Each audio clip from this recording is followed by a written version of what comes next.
Our minds right than Aaron Schatz of Football Outsiders. Aaron has a ton of knowledge and does a great job with the NFL and his outlook on the upcoming season. Welcome to the Dream Wager, Aaron. Hey, thanks for having me on the show, guys. Absolutely. I want to dive real quick right into the NFC West, a team I'm high on, the 49ers. What was your biggest surprise for your model, and what did you learn? Well, I mean, the 49ers were so injured last year. I don't think that's a surprise. No. That we would expect them to bounce back. I think that this is not a surprise to me, but I think this is a surprise to most people listening. If they replaced Jimmy Garoppolo with Trey Lance as the starting quarterback, they would drop in our model. I know that most people feel that Lance is a better quarterback than Garoppolo, not just long term. A lot of people feel that he would be better now. But the fact is that the majority of rookie quarterbacks are below average. And so you have to project a rookie quarterback as below average. Garoppolo has been like a top 12 quarterback in his production when he's played. Now you can chalk that up to Kyle Shanahan's scheme, but we don't know how Lance will look in that scheme until we see Lance in that scheme. So, and not every quarterback in that scheme has been successful. CJ Beathard was not very good, for example. So, overall, if we replaced Garoppolo with Lance, our projection for the 49ers would drop, even though I think a lot of people feel that would actually be the best thing for the 49ers to do. In the long run, it is. In the short run, it may not be. Mm-hmm. You actually answered one of my other questions, because I was going to ask you, if they eventually do turn to Trey Lance, would your number go up or down? And you're saying basically because of how first-year quarterbacks usually tend to perform? There's precedent. Yeah, it would go down. Yeah. I mean, Garoppolo has been, his production has been excellent. I know that when you watch on film, people can spot him missing receivers and not doing things the way that you might want Shanahan to have things done. And there's no doubt that he gets a boost from that scheme, but he plays well in that scheme. And we don't know yet how Lance will play in that scheme. So their win totals over-unders at 10.5. Do you like that, or would you go under? I don't think I would really put money on that.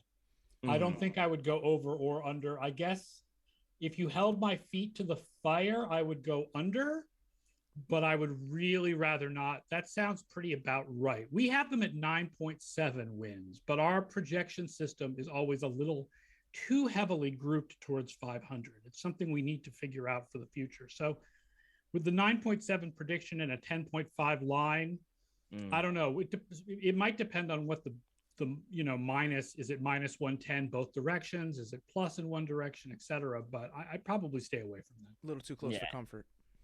So you touched on Trey Lance a little, but the situation is very interesting to me because I like Jimmy G, and Kyle Shanahan his record is better with him than other quarterbacks, but you just don't draft a QB at 3 to just sit there. Eventually, I think he has to become the starter. What do you make of the whole situation? Do you think they just throw him out there, or he waits a couple weeks, barring injury?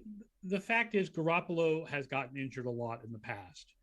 And I think that what they're going to do, I mean, listen, if you believe what Kyle Shanahan says and you take what he says at face value, what they're going to do is they're going to use Trey Lance in certain packages, and otherwise Garoppolo is the starter until Garoppolo gets hurt.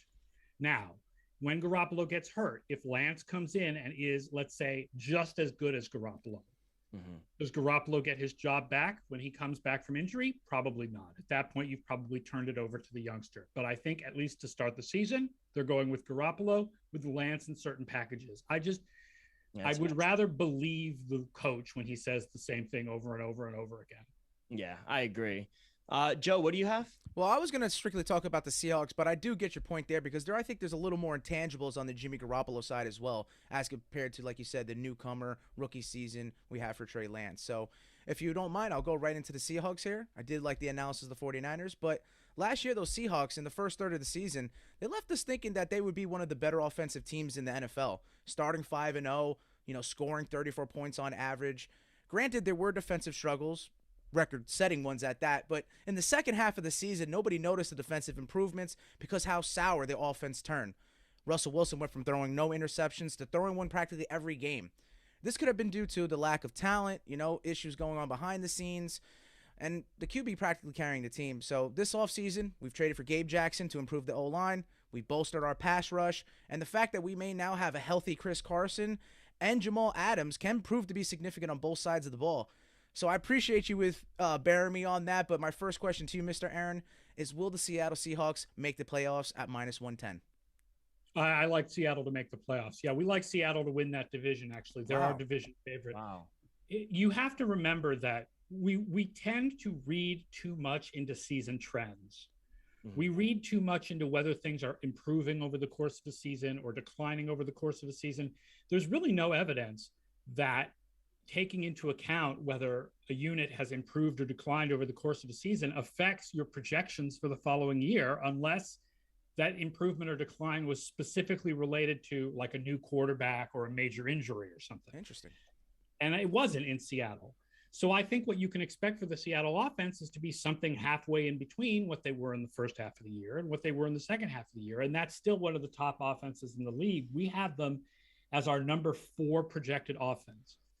We have their defense actually projected as middle of the road. Now, that may be we may have them projected a little too high for some people's taste. I know there are questions in the secondary, certainly, but I mean, still strong at linebacker, still have improved the pass rush, although it'll go down a little bit without Aldon Smith now that they've cut him due to his off-field problems. But overall, I mean, we like Seattle narrowly in what is, I mean, the best division in the league. The best division. Oh, absolutely. Yeah, we all agree on that. Does their tough schedule and the opponents, especially pass defense, worry you about the Seahawks any? I mean, their schedule is tough, but by our numbers, it's not as tough as the Rams' schedule. That is true. That's true. Yeah. Tougher than the 49ers' schedule. But we have their schedule as middle of the road. We actually have their schedule ranking 14th. Oh, that's not bad. Kind of on base with their defense there. Sorry, what? Yeah, so just like on base with their defense, kind of middle of the road. Just how the schedule strength. Any other and special teams is pretty middle of the road too. Any other season-long shots for this division, maybe with the Rams or the Cardinals, that you have a little value in? I think we would have the Cardinals about where conventional wisdom has them, which is that they're clearly fourth in this division. They wouldn't be fourth in maybe any other division in the game, but in this division they are.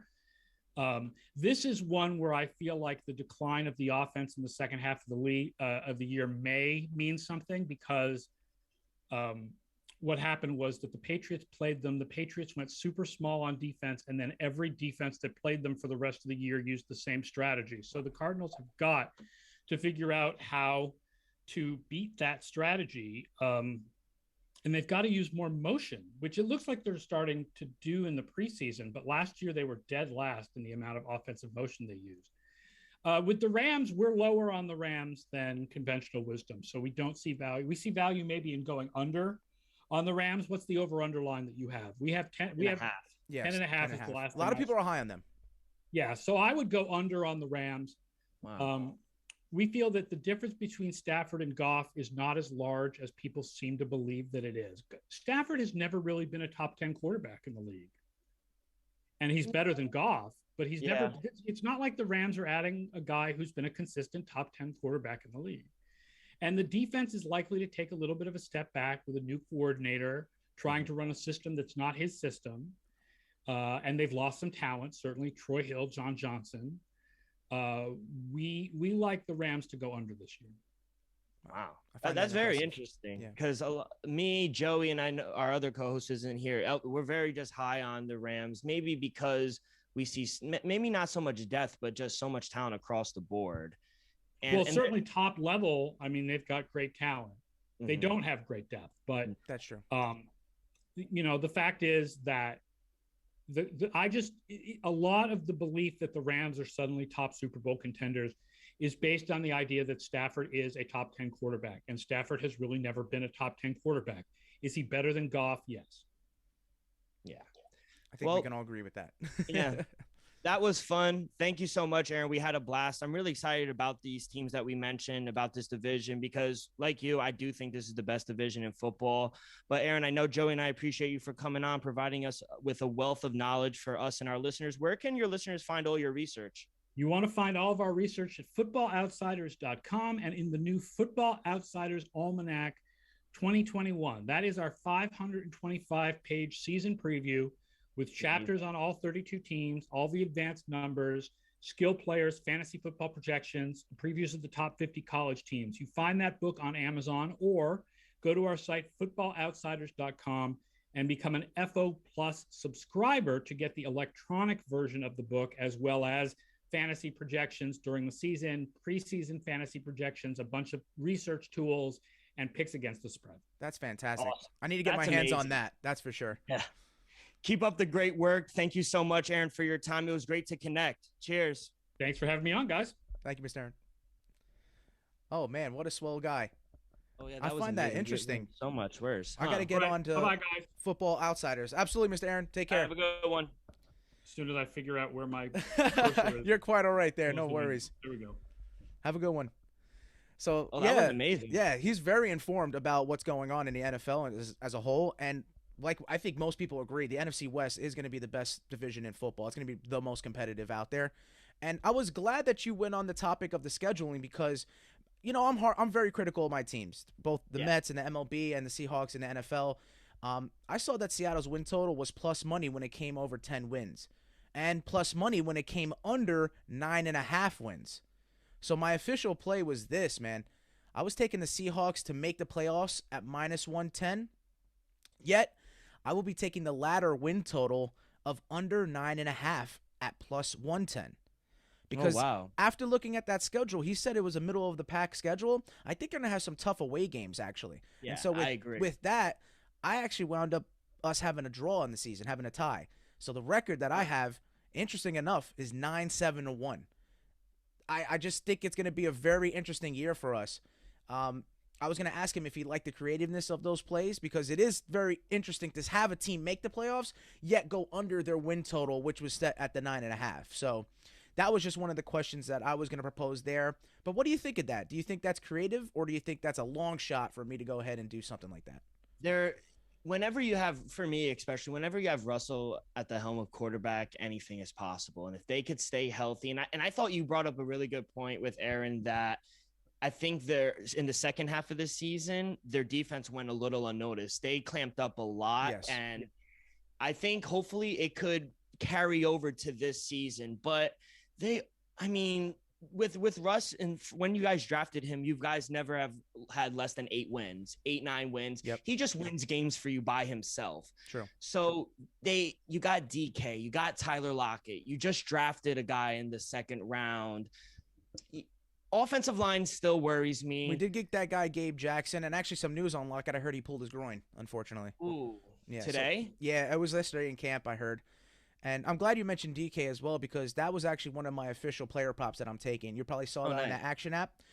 And my expectations for DK Metcalf and his player props are to go over 1,300.5 receiving yards at plus 100. And I'm going on a whim to lead the league in receiving at plus 1,300. Wow. I think with one of the best deep ball throwers in the league and him being one of the best dangerous deep threats, I do also fear that we may be playing from behind in a lot of games this season, unfortunately. But that would spell success for garbage time points, statistics, and fantasy numbers, like Aaron mentioned. But I will be sticking with my gut and taking DK Metcalf to lead the league in receiving. I just want to know what your opinion's on that. Leading the league, it worries me because the league has turned very pass heavy, especially with you got guys like Josh Allen and Stephon Diggs. You got Justin Jefferson, who's a stud breaking out. He wants to go after Jalen Ramsey, that boy. So I like it if how like you explained, if they're down and they're throwing the ball a lot, I like it. And Schottenheimer, the OC, has tended to, instead of run early on first down, start to throw. Switch it up, pass. Yeah, and he has averaged 15 yards per catch in the last 2 seasons, which has been the highest. So you took his season total, which was at 1,300.5, and also him to lead the league in the receiving. That was a long shot at plus 1,300. There were others that were ahead of him, but I like his prop. It's the season total, or not the season total, the season long one, the leading the receivers. That's going to be a stretch. Yes. I hope he does it, because they were 5-0 last year, and they were talking about Russ as the MVP. Absolutely. Came off of a bye and lost to Arizona. Yeah, that hurt. So you just never know what you're going to get. It might start good, but it has to be consistent throughout. Now you have that extra game. It helps. But for me, I'm all aligned with you and what Aaron said. I am surprised that he said they're his favorite to win the division. I think that's a stretch in a sense. That's very interesting. I mean, he probably dive into the number. He dives deep into the numbers. I want to check out that book and that almanac. Those are going to be 500 and some college numbers for us. I know we'll be getting to that soon. Oh, and fantasy. Oh, can't go wrong there. But you had some plays as well. I know you wanted to just go back to I just had one. I wasn't so convinced it was at a solid 10, the win total. And I had them favoring about 9 and a half, maybe 10. So it was right at my number. So I didn't feel confident on the win total. I am going to take them to make the playoffs at minus 130. Okay. For the past couple of years, Seahawks have been a very run-heavy offense because of the plan laid out by Pete Carroll. He's very old school. He likes to run the ball.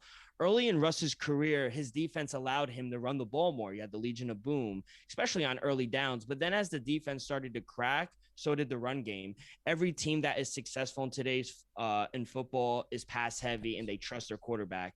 Pats in the Bucs with Tom Brady. Like I said, Josh Allen in the Buffalo Bills, Patrick Mahomes in the Chiefs. Forget about it. You can go to the Packers as well. Exactly. Aaron. So in today's NFL, I just believe you have to pass to be more successful, avoid third downs, and create a lead. You can't play catch up football. They signed an offensive lineman, Gabe Jackson, like you mentioned. I think they need a little more help there. In my eyes, you could always have the chance to win with Russell Wilson at the QB position. They added another wide receiver in the draft class to go along with DK and Lockett. They re-signed Jamal Adams. He finally got paid. Big contract. Their defense, he got his money he deserved. Definitely. But yeah, like I said earlier, their defense played much better in the second half of the season. So hopefully they can carry that through the season. With their schedule, they do go up against some great defenses. So that's going to be challenging. But as long as Russell Wilson is in Seattle, they have a chance. I'm not confident, like I said, on the win total, but I'll take them to make the playoffs at minus 130. Yeah, I think that's a solid. I'm thinking we're going to see possibly 3 teams out of the NFC West to make the playoffs this year. So I find that interesting. And then I think the other we discussed in previous pods, I like the Vikings maybe to squeak in. Yeah, squeak in this year. That was one of the teams that was definitely disappointing last year. So let's hope for some improvement there. Let me see real quick on the action if Elvis has a play for the Seahawks. Seahawks, 49ers, Cardinals, and the Rams. Interesting division. He didn't have anything out there? No, he has nothing for the Seahawks. Let's just go right into the 49ers. That's right. I'll start just because I not covered him, but I was had a conversation with Aaron about it. He wasn't very high on the win total. He would lean under, or he said he wouldn't even just put money on it. But I got to go with the plus money here right now. I got to go over 10.5 wins. Wow. I love Kyle Shanahan. He has a great offensive mind, but there's a lot of criticism about Jimmy G. Crazy enough, like I was mentioning with Aaron, Kyle Shanahan is better with Jimmy G. 24-9, 73% winning percentage with him. Without him, 7-27. Granted, he's had backup string quarterbacks trying to win with. The problem with Jimmy is that he just can't stay healthy, and it's hurting his team. Now with the 49ers drafting Trey Lance, it's going to be interesting what they end up doing. If the 49ers and Shanahan have another 5-6 win season, they might become very interesting around there in San Francisco. And I think Kyle might be on the hot seat. I was going to ask him about that. Wow. But I find that interesting. I feel like he might have actually one of the more secure jobs in the league because of the situation with the quarterback, because I feel like they could have the luxury of sitting Trey Lance as long as they want. But as you mentioned, it's all depending on the health of Jimmy Garoppolo. And precedent says he can't stay healthy. So I have a prediction for it, and it's not any plays, but I think they're going to go a win streak in the early season. Maybe 3 or 4 games. They're going to go 3-0, 4-0. But that's when Jimmy G, just like in the past, he's going to wind up hurt. And this is one of the few teams that had drafted a quarterback that's going to have their quarterback forced into action. And we may see some success out of Trey Lance, but I'm not so certain. That's where I would tend to side with Aaron and say that normally rookie quarterbacks tend to struggle having to do something like that. So that's my prediction. I feel like Jimmy G is going to have a good start to the season. We're going to have high hopes for them. They're going to be projecting to get the 10 wins that you have, but that's where it all may fall apart. And I'm actually not high on that win total. I actually think, as Aaron said, Cardinals are looking like the 4th team in that division. I think it actually might be the 49ers as we get away from the third portion of the season. I think when Trey Lance comes to play after Jimmy G gets hurt, we're going to see a decline.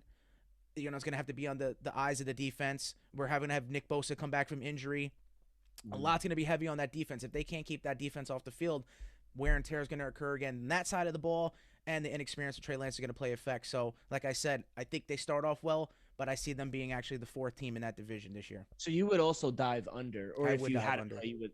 Wow. And I don't know if you're getting plus money for them to miss the playoffs, but I think I would shy with that as well. And it might be a little bit of a stretch because how good the coaching could be under Kyle Shanahan, but like I said, there's going to be certain situations and certain unexpected things that may derail their season. Yeah, you are getting plus money for them to miss the playoffs at plus 164. I think that's good. I think I might want to go with that. They have they're going to have to play each 3 of those teams in that division twice. They're going to have a pretty decent schedule to go on the road a couple times. I think they might even be facing your Jets. So let's see what happens. They do have an easy schedule. I would say a lot of sharp guys in Vegas are high on the 49ers. They're thinking they're going to have a real bounce back. If they improve by they won 6 games last year. If they go over and account for 5 more, it has to be one of the biggest turnarounds in NFL from year to year, correct? I believe so. I know there might be other records out there that teams that might have had only 2 or 3 wins went on to make the playoffs the following year, but definitely said that this might be one of the more improved years from individual teams. So it's going to be very interesting. we of course no one wishes harm or injury on a person, but No. it's going to be those highlights we've been seeing from Trey Lance. He's going to be a star. I was going to say the athleticism that he possesses, I think, is light years away of what Jimmy Garoppolo has. But I just think it's that, like I said, the little intangibles that Jimmy G offers as compared to a rookie first-year quarterback. Absolutely. I also have Elvis's play. He's actually going to go with the player prop for the 49ers. All right. He has Deebo Samuel over 875.5 receiving yards. It's at minus. He's a good receiver. I think he's very underrated. I'm pretty sure I took him in fantasy one year, actually, and he did pretty well. And I think no matter who's at quarterback, I think he's going to get his fair share of receptions and targets. Oh, absolutely. And I think especially if Trey Lance does get in, I think he's going to be feeding the ball to him, George Kittle. Who doesn't want to give the ball to George Kittle? Exactly.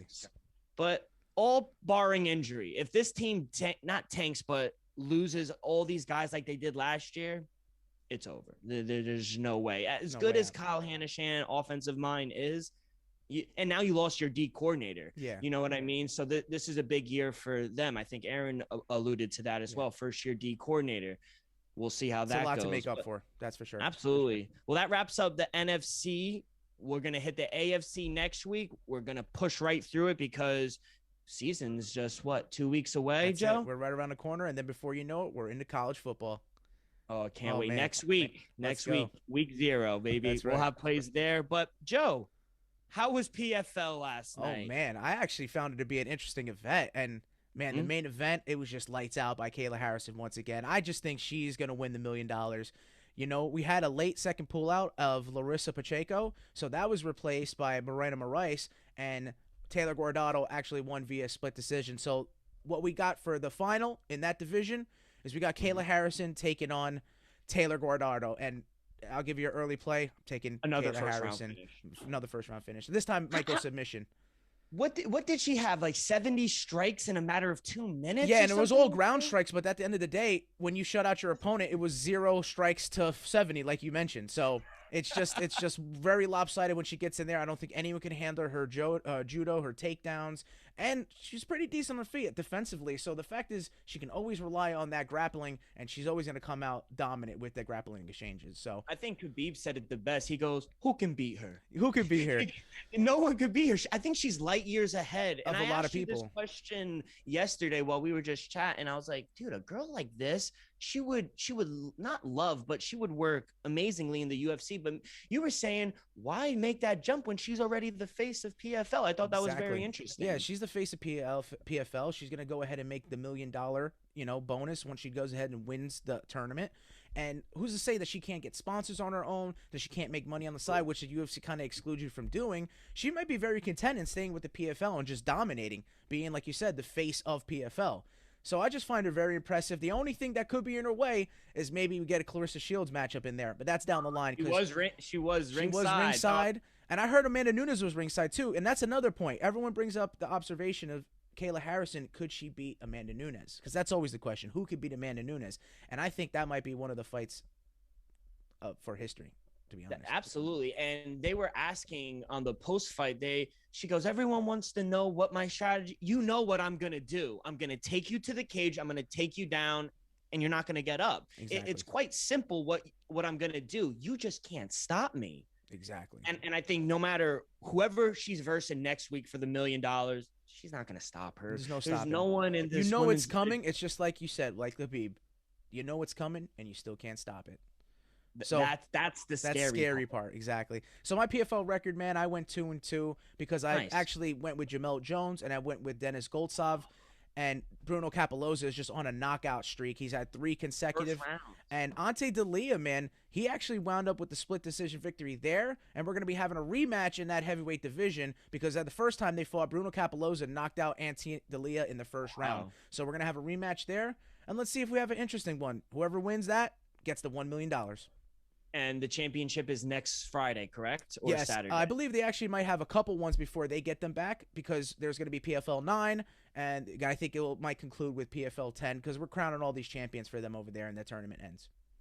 Love it. Let's switch gears. Bellator tonight, correct? Absolutely. We got Bellator on a Friday. Sometimes you get a, pay-per-view because it's Bellator 265 and it'll go on a Saturday to compete with the UFC, but I guess they're shying away from it. So tonight at 9 p.m. on Showtime, we're having a headline of Czech Congo taking on Sergey Karatonov. And I'll start with the main card because I do have picks for them, and they're all going to be money line. Actually, surprisingly so, Bellator went ahead and gave you some options on the fight. But I'm going to play it safe and take money lines. The only specific I will be doing is in the main event. So we started off with Jornel Lugo taking on Keith Lee. And Jornel Lugo is an undefeated fighter here. I do like the youth that Keith Lee possesses. Don't get it confused with Limitless Keith Lee, the guy in the WWE. But no, this Keith Lee has young talent, but I just think he's going to go into a guy that's undefeated. He's on a hot streak. And I'll be taking Jornel Lugo money line at minus 188. So that's that first fight of the main card. And I got a surprising one here because a lot of the people and a lot of the public are siding with Marcelo Gome. But, man, he's taking on a big Billy Swanson. Big old guy. I just think he might actually surprise us and get a knockout here. But like I said, I'm taking a money line. So I'll be taking Billy Swanson money line at plus 385. Huge underdog, but I think he's a live one at that because you can never guess those knockouts. And when you get those heavyweights in there, leather's getting thrown and people go to sleep. So let's see what happens on that. And I'm going to segue right into the next one. We got Logan Storley taking on Dante Shiro. And I don't know if you know a little bit about Logan Storley, but the man is a possessed man. He comes out there furious. He throws opening hit kicks. He throws out kicks as soon as he starts to fight. Flying ones at that, flying knees. I just think he's super talented, and he's actually a huge favorite here. So I guess I would be kind of stupid not to take him against Dante Shiro. So I'll be taking Logan Storley money line at minus 1,800. Oh no, I was gonna say that has to be the biggest favorite on the card, right? Minus 1,800. I think that might be the biggest one on the entire card, even including the prelims for there. It'll be hard not to choose that guy. The way he's exciting, I think it's kind of written in stone. So let's go to the co-main event real quick. We got Adam Borix making his return, taking on J.J. Wilson. And surprisingly so, J.J. Wilson's undefeated. But Adam Borix, man, he's leading that Bulgarian crew coming out strong. There's a lot of youthful talent coming out of there. And like I said, I'm playing at money line. I'll take the talented Adam Borix money line at minus 142. I got high expectations for that guy in that division. I think he could become champion. Absolutely. Yep. And, hey, we're at the main event. So, like I said, Czech Congo coming back after a little hiatus, one of the more interesting fighters in history, but taking on one of the knockout artists we have, heavy guy, Sergey Karatonov. He's been there, done that, and I think I'm just going to ride with it. But like I said, I'm playing it specific. Czech Congo has been checked a lot of times. He's gotten knocked out, though he has gotten knockouts. And, one of the more exciting comeback victories we've ever seen was against Pat Barry when he actually got knocked down twice and came back and knocked Pat Barry out in the last little minute of the round. So, very interesting stuff there. But, man, I'm going to go ahead and I'm going to take Sergey Karatonov via knockout TKO at plus 190. Interesting stuff. Love it. And that will do it for Bellator. Bellator 265. I lost it a little bit there, but I find that an interesting pay-per-view they're going to be running on a Friday night. Absolutely. Get us right. Same time as our fight night in Vegas? No, because the fight night will be taking place on a Saturday, and UFC Vegas 34 prelims start at 7 p.m. on ESPN2. The main card will be taking place at 10 p.m. on ESPN. So we got the bright lights for these guys. Anything on the prelim for us? No, I'm not. I think actually, if I look back at it, I see here that this fight will be headlining the prelims. So I got one fight in the preliminary time. It will be Alexandre Pantoja taking on an exciting guy, Brandon Royval. But man, I love me some Pantoja. That I keep going back the one time that he had his kid watching his fight and he came out screaming when Alexandre Pantoja was victorious. So I got to go with the love and the passion of the Brazilian. Yes, Brandon Royval is a very exciting prospect. He had that great matchup with Brandon Moreno, and he was very competitive in that one. And we all know who's the flyweight champ. It's Brandon Moreno. So there could be high expectations for Brandon Royval, but man, don't sleep on Pantoja. The dude is wickedly talented. I'm going to be taking Pantoja money line at minus 184. That'll start us up in the main event of the prelims. Atta boy. Yep. And now we go right into the main card here. And we got a couple interesting fights I'd like to see. And I got something for you here. We got Vince from Hell, Pichel, taking on the young guy, Austin Hubbard. And it's a pick'em. So I had to go on the fence of youth here. don't get me wrong, Vince from Hell Pichel, his name says it all. The dude gets knockouts, he gets finishes, but I will be siding with youth on this one instead of experience and taking Austin Hubbard money line at -110 in this pick'em fight. I like that. Yeah, and I was having a little difficulty in the next one trying to find odds and everything here, so I had to go out of my way and find it because I think it was a last-minute replacement for Trevin Jones. And mind you, Trevin Jones had his opponent pull out in the past 3 events. He should have had a fight already, but he hasn't. But this time, hopefully, he would get it in. He's going to be taking on Saeed Yokub, and man, Trevin Jones, I think he's just uber talented. His nickname 5-star, and I think that's for a reason. I'll be taking Jones, money line at -140. Those are the best odds I found for him, money line. And yeah, I'm liking what I'm seeing on this event, but I think this is an event you have to play it safe, and that's why I'm taking majority of it money line. You know, we want to, side in the era of caution and hope we hit some of these right. I've been kind of cold in UFC, so that's why I'm also staying away. I don't really know too many of the fighters. I do have a pick on the main event, which we'll get to in a short second. Yeah, absolutely. As you pay attention to this one over the weekend, you get to learn some of these, not as popular named guys, but dudes sure are great fighters. I love all these OG hardcore guys. And Parker Porter in the heavyweight division is taking on Chase Sherman, and I can't side against the Albuquerque native. We got Chase Sherman, the Vanilla Gorilla. It's funny, we got the Killer Gorilla in the main event, Jared Cannonier, but we got the Vanilla Gorilla right here. And, man, the dude gets knockouts, but he didn't really impress me in his last performance against Andrei Arlovsky. Everyone was siding with Chase Sherman, but I had a feeling that Arlovsky would show some veteranship there and get the decision win, which he did.